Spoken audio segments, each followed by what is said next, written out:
గోదారి గట్టు మీద రామశిలకవే గోరింట కెట్టుకున్న సందమామవే. చూన్ ఎదిరిపోయింది. భాస్కర్ భట్ల గారు యాజ్ ఇట్ ఈస్గా చించి వదిలేశారు లిరిక్స్. నా టెన్షన్ అంతా ఇంత మంచి పాటని ఒక మంచి వాయిస్తో పాడాలి. ఎవరైతే బాగుంటుంది? నేను థింక్ చేస్తున్నాను సార్ ఏదైనా బెస్ట్ ఒక పెక్యులర్గా ఉండాలి వాయిస్. బంగాళాఖాతంలో నీరంటే నువ్వేలే, రంగీలా పాటల్లో రాగం నువ్వేలే.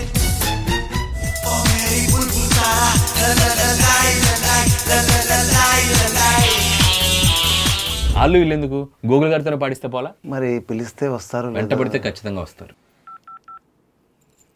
రా రే రా రమణ గూగుల్ రాగిలా సార్